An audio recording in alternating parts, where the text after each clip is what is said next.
दोस्तों हमारे चैनल दर्पण ज्ञान सागर में आप सभी का स्वागत है। तो सभी भाइयों को जय श्री राधे जय श्री कृष्णा।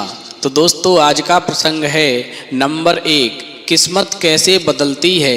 नंबर 2, मनुष्य जीवन की सुरक्षा कैसे कर सकता है। तो वीडियो शुरू करने से पहले मेरा आप सभी से अनुरोध है, यदि आपने अभी तक हमारा चैनल सब्सक्राइब नहीं किया है तो प्लीज़ आप हमारे चैनल को अभी सब्सक्राइब कर लें, क्योंकि आपका एक सब्सक्राइब हमारे लिए बहुत ही महत्व रखता है। दोस्तों ये कहानी आपके लिए बहुत ही महत्वपूर्ण होने वाली है, इसलिए मेरा आपसे अनुरोध है इस कहानी के अंत तक अवश्य बने रहें। तो आ जाइए दोस्तों कहानी की तरफ गौर करते हैं। देखिए दोस्तों, एक स्त्री माता पार्वती की बहुत बड़ी उपासक थी। वो माता पार्वती की रोजाना पूजा किया करती थी। अब दोस्तों समय धीरे धीरे गुजरता चला गया और एक दिन माता पार्वती ने उस स्त्री को दर्शन दिए और माता पार्वती उस स्त्री से कहने लगी, बेटा मैं तुम्हारी भक्ति से बहुत प्रसन्न हूँ, इसलिए आज तुम मुझसे अपने जीवन की हर समस्या का समाधान कर सकती हो। अब दोस्तों माता पार्वती की बात सुनकर के वो स्त्री कहने लगी, हे जगत जननी माँ, मेरे 2 प्रश्न हैं। मैं आपसे प्रार्थना करती हूँ कि मेरे दोनों प्रश्नों का उत्तर देकर के मेरे मन को संतुष्ट कीजिए। दोस्तों माता पार्वती कहने लगी, ठीक है बेटी, तुम अपने दोनों प्रश्न बताओ, मैं तुम्हारे दोनों प्रश्नों का उत्तर देकर के तुम्हारे मन को पूरी तरह संतुष्ट करूंगी। अब दोस्तों गौर करते हैं, वो स्त्री कहने लगी, हे जगत जननी माँ, मेरा पहला प्रश्न है कि किस्मत कैसे बदलती है, और मेरा दूसरा प्रश्न है मनुष्य जीवन की सुरक्षा कैसे कर सकता है। अब माता पार्वती कहने लगी, बेटी मैं तुम्हें एक कहानी सुनाती हूँ, यदि तुमने इस कहानी को पूरा और ध्यान से सुना तो निश्चित ही तुम्हारे जीवन में एक बहुत बड़ा बदलाव होगा और तुम्हारे मन को पूरी तरह संतुष्टि मिलेगी। अब माता पार्वती कहती हैं, बेटी अत्यंत प्राचीन काल में दक्षिण दिशा में एक राज्य था। वहाँ देव शक्ति नामक एक राजा राज्य करता था। उसका एक ही पुत्र था। उसके पेट में एक सर्प ने निवास स्थान बना रखा था। अब उस सर्प के कारण वो राजकुमार जो था दिन प्रतिदिन दुर्बल होता जा रहा था। अनेक वैद्यों ने उस राजकुमार की चिकित्सा की, लेकिन वो राजकुमार फिर भी ठीक नहीं हुआ। अंत में जो राजा था वो निराश होकर के हार मान गया। राजा के निराश होने पर जो उसका पुत्र राजकुमार था वो भी निराश होकर के एक दिन चुपचाप विदेश के लिए चला गया और उसने मन में विचार कर लिया कि मेरे अंदर सर्प ने घर कर लिया है, अब ये मेरे जीवन को पूरी तरह बर्बाद करके छोड़ेगा। अब माता पार्वती कहती हैं, बेटी जब वो राजकुमार निराश होकर के दूसरे देश के लिए चला जाता है, वो राजकुमार जो था अपना पेट भरने के लिए दिन भर भिक्षा मांगता था और शाम को अपनी क्षुधा शांत करके एक देवालय में जाकर के सो जाता था। अब माता पार्वती कहती हैं, बेटी तुम्हारा पहला प्रश्न था कि किस्मत कैसे बदलती है, तो इस कहानी को बहुत ही ध्यान से सुनना। देखो जिस देश में वो राजकुमार पहुंचा था उस देश का राजा बाली दत्त था और वो राजा 2 कन्याओं का पिता था। उस राजा की दोनों ही कन्याएं बहुत ही सुंदर थीं और वो दोनों ही कन्याएं अपने पिता को बहुत प्यार करती थीं। बड़ी बेटी जिसका नाम रुक्मिणी था, वो जब अपने पिता को प्रणाम करती थी तो एक ही बात कहती थी कि महाराज की जय हो, मैं आपकी आभारी हूँ, क्योंकि आपकी कृपा से मुझे संसार के सभी सुख प्राप्त होते हैं। मगर बेटी ध्यान रखना, जब राजा की छोटी बेटी अपने पिता को प्रणाम करती थी तो प्रणाम करने के बाद में वो चुपचाप खड़ी हो जाती थी।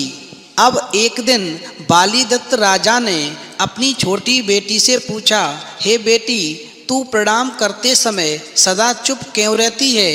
तो राजा की छोटी बेटी कहने लगी, पिताश्री, मैं उस ईश्वर को मन ही मन में धन्यवाद देती हूँ जिसकी कृपा से आप राजा हैं और मैं राजकुमारी हूँ, वरना इस संसार में हम भी कहीं मजदूरी कर रहे होते और गरीबी में अपना जीवन यापन कर रहे होते।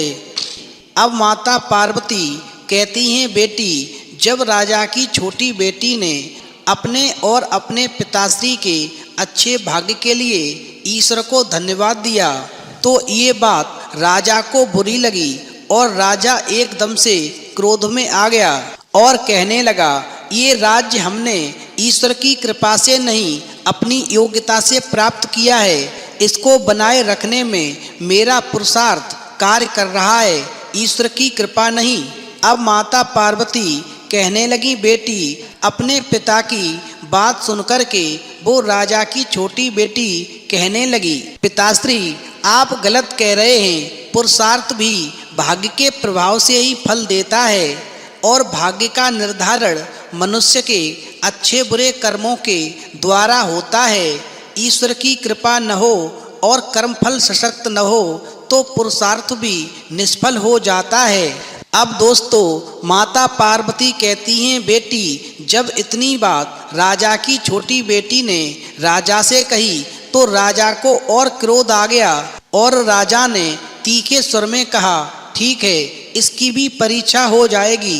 अब राजा ने क्रोधित होकर के अपने राज्य के कर्मचारियों से कहा, मेरी इस कटुभाषिणी कन्या का विवाह किसी भिखमंगे से कर दो ताकि इसके कथन की परीक्षा हो सके, क्योंकि ये मानने को तैयार नहीं है कि इसका भाग्य मैं बना सकता हूँ, मेरे बिना इसका भाग्य कोई नहीं बना सकता। अब दोस्तों, माता पार्वती कहती हैं, बेटी, राज्य के कर्मचारियों ने राजा की आज्ञा से छोटी बेटी के लिए किसी भिखारी की खोज प्रारंभ कर दी। अब एक दिन उन्होंने उस भिक्षुक राजकुमार को पकड़ लिया और राज दरबार में ले गए, जिसके पेट में सर्प ने निवास कर लिया था और वो अपना घर छोड़ कर के दूसरे देश में अपना समय काटने के लिए आ गया था। अब जिस समय पर उस भिक्षुक राजकुमार को दरबार में पेश किया गया तो राजा ने उसी भिक्षुक के साथ में अपनी छोटी बेटी का विवाह तय कर दिया। अब ये सब देख कर के राजा की बड़ी बेटी ने उपहास उड़ाते हुए कहा, तुमने पिताश्री से व्यर्थ की बातें करके उन्हें क्रोधित कर दिया, यही कारण है कि तुम्हारा विवाह पिताश्री ने एक भिक्षुक के साथ किया है। अब तुम्हें सारा जीवन गरीबी में गुजारना पड़ेगा। अब भी कुछ नहीं बिगड़ा है, अब भी तुम्हारे पास समय है, तुम पिताश्री से क्षमा मांग लो। तुम्हें पता नहीं है कि किसी शक्तिशाली या अपने किसी गुरुजन की भावनाओं को चोट पहुंचाना उचित नहीं होता है। अब दोस्तों, माता पार्वती कहती हैं, बेटी, राजा की बड़ी बेटी की बात सुनकर के छोटी बेटी कहने लगी, आपकी बात मेरी समझ में नहीं आएगी, तुम भी एक बात ध्यान रखना, शक्ति से भयभीत होकर, श्रद्धा से मूक होकर, अपने सुख की लालसा में या अपनी संभावित हानि से घबराकर जो व्यक्ति सत्य का दामन छोड़ देते हैं, उनसे हमेशा के लिए ईश्वर भी विमुख हो जाते हैं। गुरुजनों के प्रति श्रद्धा और विनम्रता का यह अर्थ नहीं है कि उनके अहंकार, उनकी अज्ञानता और उनके अविवेक का भी समर्थन किया जाए। और रही बात मेरी किस्मत की, तो मेरे भाग्य में यदि भीख मांगना ही लिखा है तो उसे कौन रोक सकता है। अब तो माता पार्वती कहती हैं, बेटी, अपनी छोटी बहन की बात सुनकर के राजा की बड़ी बेटी एकदम से कुड़कर रह गई और फिर राजा ने उस भिक्षुक राजकुमार के साथ में अपनी छोटी बेटी का विवाह संपन्न करा दिया। थोड़ा सा धन और 2-4 सेवक देकर के विदा कर दिया। अब माता पार्वती कहती हैं, इस प्रकार राजा की छोटी बेटी अपने भिक्षुक पति के साथ में बड़ी प्रसन्नता के साथ में दूसरे राज्य की ओर चल पड़ी। अब रास्ते में चलते चलते उस राजा की छोटी बेटी ने क्या देखा कि रास्ते में एक बड़ा जलाशय है, उसके तट पर विशाल वट वृक्ष है। अब राजकुमारी ने अपने पति को वहीं विश्राम करने के लिए कहा और उसके साथ में जो सेवक आए थे उनको भोजन बनाने का निर्देश दिया। इसके बाद में वो राजा की छोटी बेटी उस जलाशय में स्नान करने के लिए चली गई। जब स्नान करके वापस आई तो उसने क्या देखा कि उसका पति एकांत में सोया हुआ है और वहां से कुछ दूरी पर सेवक जो थे वो भोजन बना रहे हैं। अब राजा की बेटी ने राजकुमार के मुख को जब गौर से देखा तो क्या देखती है कि एक सर्प अपना फन बाहर निकाले ताजी हवा का आनंद ले रहा था और वहीं पास में एक बिल से भी एक भयानक सर्प फन बाहर निकाले घूम रहा था। अब दोनों सर्प एक दूसरे पर क्रोधित थे और एक दूसरे में बहस हो रही थी। तो सबसे पहले बिल वाले सर्प ने उस सर्प से कहा जिसने राजकुमार के अंदर अपना निवास बना रखा था, उससे कहने लगा, अरे दुष्ट, तू इस सुकुमार सुंदर राजकुमार का जीवन क्यों नष्ट कर रहा है? क्या तेरे रहने के लिए इस राजकुमार के अलावा और कोई दूसरा स्थान नहीं मिला जो तूने इस राजकुमार के अंदर अपना निवास स्थान बना रखा है? अब बेटी, जिस सर्प ने राजकुमार के अंदर अपना घर बना रखा था वो दूसरे सर्प से कहने लगा कि तूने भी तो अपने बिल के अंदर के विशाल खजाने को दूषित कर रखा है। तुझे तो मैंने कुछ नहीं कहा, फिर तू मेरे बारे में क्यों कह रहा है? अब दूसरा वाला सर्प मुख वाले सर्प से कहने लगा, मुझे तो महाराज भोज को अपने पूर्वजों द्वारा दिया गया वचन निभाना है, इस खजाने की रक्षा करना मेरा कर्तव्य है। तो मुख वाला सर्प कहने लगा, तू क्या रक्षा करेगा? कोई व्यक्ति तेरे बिल में मात्र 2 बाल्टी गरम खौलता हुआ पानी डाल दे तो तू मर जाएगा और खजाना भी उसका हो जाएगा। ये रहस्य मेरे अलावा कोई नहीं जानता है। जिस दिन इस रहस्य को कोई जान गया उस दिन तू जीवित नहीं बचेगा। अब तो बिल वाला सर्प क्रोधित होकर के और मुख वाले सर्प से कहने लगा, अरे मूर्ख, तेरा भी रहस्य कोई नहीं जानता। जिस दिन किसी को मालूम पड़ गया कि पुरानी कांजी और राई का काढ़ा बनाकर इस राजकुमार को गरम गरम पिला दिया तो तू भी नहीं बचेगा, तेरी भी मौत हो जाएगी और उसी दिन तेरी दुष्टता भी समाप्त हो जाएगी। अब दोस्तों, माता पार्वती कहने लगी, बेटी, उन दोनों सर्प की बातें वो राजा की छोटी बेटी बड़े ही ध्यान से सुन रही थी और फिर उसने दोनों सर्पों के रहस्य को ठीक से समझ लिया और वो समझ गई कि मेरा पति कोई भिखारी नहीं, ये एक राजकुमार है और इसके पेट में सर्प ने घर बना लिया है। यदि मैं इस सर्प को मारने में कामयाब हो गई तो मेरा पति पुनः राजकुमार बन जाएगा। अब ऐसा सोच करके माता पार्वती कहती हैं, बेटी, वो राजकुमारी जो थी उसने अपने सेवक को गांव में भेजा और उससे पुरानी कांजी और राई मंगवाई, फिर उसका काढ़ा बना करके राजकुमार को पिला दिया। इसके पश्चात उसने बड़े टोकने में पानी खौला करके उस बिल में डाल दिया और जैसे ही पुरानी कांजी और राई का काढ़ा राजकुमार के पेट में पहुंचा वैसे ही उस सर्प का खात्मा हो गया और वो भिखारी जो था पुनः एक राजकुमार बन गया। अब राजा की बेटी ने विचार किया कि मेरा पति एक भिखारी से राजकुमार तो बन गया, अब मैं दूसरे सर्प का भी काम तमाम कर दूं। और फिर राजकुमारी ने एक बड़े टोकने में पानी खौला करके उस बिल में डाल दिया और इस प्रकार वो बिल वाला सर्प जो था वो गर्म पानी के पड़ते ही एकदम से बाहर निकल आया और तड़प तड़प करके मर गया। अब माता पार्वती कहती हैं, बेटी, राजकुमारी को ये बात पहले ही मालूम पड़ चुकी थी, यानी दोनों सर्पों का रहस्य पहले ही मालूम पड़ चुका था और फिर राजकुमारी ने अपने सेवकों से उस बिल को खुदवाया तो वहां पर इतना सोना और जवाहरात निकला जिससे 10 राज्यों को वैभवशाली बनाया जा सकता था। अब माता पार्वती कहती हैं, बेटी जब राजकुमार ठीक हो गया और उधर उसे काफी धन भी प्राप्त हो गया तो राजकुमार ने उस स्थान को पहचाना और पहचानने के बाद में उस राजकुमारी से कहा, अरे ये तो हमारा ही राज्य है। और इस प्रकार से राजकुमारी ने फिर एक सेवक को राजा के यहाँ पर भेजा और जब राजा को ये बात मालूम पड़ी कि मेरा बेटा ठीक हो गया है तो दौड़ते हुए आए और अपने पुत्र एवं पुत्र वधू को अपने साथ ले गए। अब बेटी तुम्हारा पहला प्रश्न था कि किस्मत कैसे बदलती है, तो ध्यान से समझ लो। उस बालीदत्त राजा को अपने ऊपर बहुत बड़ा घमंड था जिसने अपनी छोटी बेटी को एक भिखारी के साथ कर दिया और वो राजा अपने घमंड में यही समझता था कि बेटी का भाग्य अच्छा और बुरा मेरे ही द्वारा लिखा जाएगा। लेकिन ईश्वर के बिना एक पत्ता तक नहीं हिल सकता और ईश्वर की कृपा उस राजकुमारी पर ऐसी हुई कि उसका पति एक भिखारी से राजकुमार बन गया। और उधर जब राजा बालीदत्त को अपनी छोटी बेटी के बारे में सूचना मिली कि उसका पति एक भिखारी से एक राजा बन गया और मेरी बेटी एक रानी बन गई, तो राजा बालीदत्त ने आकर के अपनी बेटी के सामने लज्जित होकर के और क्षमा मांगी।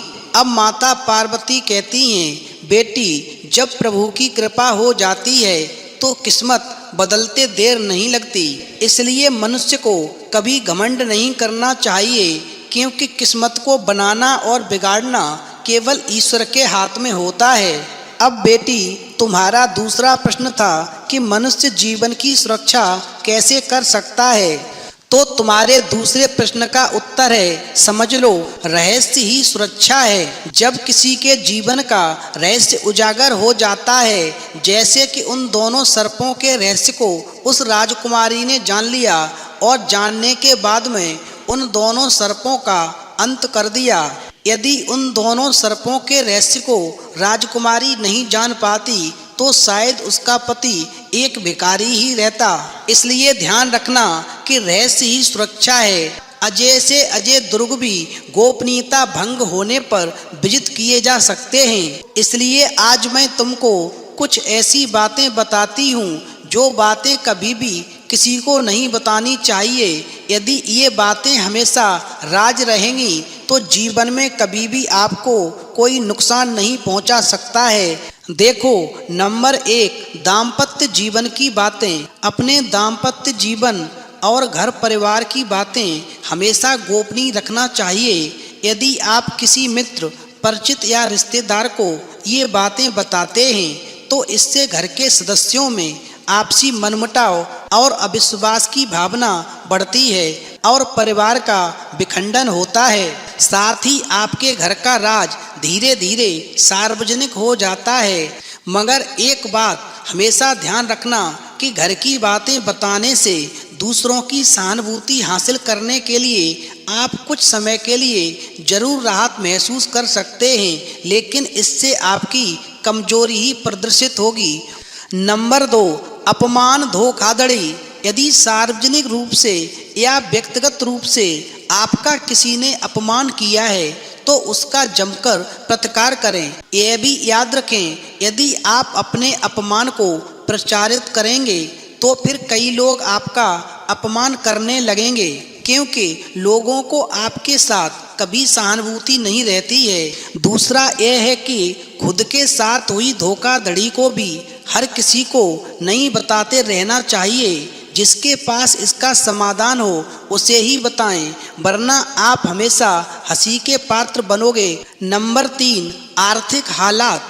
आप अपने घर के आर्थिक हालात पर किसी से चर्चा न करें, धन को गुप्त रखें। लोग जानना चाहते हैं कि आप कितना कमाते हैं। यदि आप सीधे साधे नहीं बताएंगे तो ये लोग दूसरे तरीके से पूछताछ करके अनुमान लगा लेंगे। हालांकि आप अपने धन को जितना हो सके गोपनीय रखें तो ये आपके जीवन के लिए हमेशा अच्छा होगा, कि आपके पास में धन कितना है तो लोग आपसे उधार मांगने के लिए आएंगे। यदि आप मना कर देंगे तो भी बुराई होगी, और यदि दे देंगे और वो समय पर वापस नहीं करेंगे, और यदि आप उनसे मांगेंगे तो भी आपस में मनमुटाव हो जाएगा। इसलिए जहाँ तक हो सके हमेशा अपने धन को गुप्त रखना चाहिए। नंबर 4, गुरुमंत्र साधना और तप। यदि आपने किसी योग्य गुरु से दीक्षा ली है तो उसके द्वारा दिया गया गुरुमंत्र हमेशा गोपनीय रखें। हालांकि गुरुमंत्र कई प्रकार के होते हैं और किसी ने आपको कुछ ज्ञान दिया या कुछ हुनर सिखाया, यह भी गुरुमंत्र है। इसके अलावा यदि आप किसी भी प्रकार की साधना, तप या ध्यान कर रहे हैं तो उसे भी गोपनीय रखें, अन्यथा वह निष्फल हो जाएगी। इतना हमेशा ध्यान रखना कि गुरुमंत्र साधना और तप की गोपनीयता से ही अच्छा लाभ मिलता है। अपनी अयोग्यता या कमजोरी को कभी किसी के साथ में साझा नहीं करना चाहिए, यहाँ तक कि अपने सच्चे मित्र के साथ भी नहीं, क्योंकि आज जो आपका मित्र है हो सकता है कल आपका शत्रु बन जाए, आपका उससे झगड़ा हो जाए और फिर वो आपकी कमजोरी को सार्वजनिक कर देगा। और फिर आपके शत्रु को जब आपकी कमजोरी मालूम होगी तो वो आपके जीवन को नुकसान पहुंचा सकता है। इसलिए कभी भी अपनी अयोग्यता या कमजोरी को किसी के साथ भी साझा न करें। तो दोस्तों, इस कहानी से ये सीख मिलती है कि मनुष्य को कभी भी घमंड नहीं करना चाहिए, क्योंकि भाग्य का अच्छा होना या बुरा होना ये सिर्फ ईश्वर के हाथ में होता है। किस्मत कब और कैसे बदल जाती है ये केवल कर्मों पर आधारित है। और इसके साथ ही अपने जीवन का रहस्य कभी किसी को ना बताएं, क्योंकि जब जीवन का रहस्य दूसरे जान जाते हैं तो आपके जीवन के लिए एक संकट की स्थिति पैदा हो जाती है। इसलिए हमेशा अपने जीवन के रहस्य को हमेशा गुप्त रखें और खुशहाल जीवन जिएं। तो दोस्तों, यदि आपको हमारी वीडियो पसंद आई हो तो प्लीज़ आप हमारे चैनल को अभी सब्सक्राइब अवश्य कर लें, क्योंकि आपका एक सब्सक्राइब हमारे लिए बहुत ही महत्व रखता है। तो दोस्तों, इस वीडियो में इतना ही। फिर मिलेंगे एक नई वीडियो में नए प्रसंग के साथ। तब तक के लिए जय श्री राधे, जय श्री कृष्णा।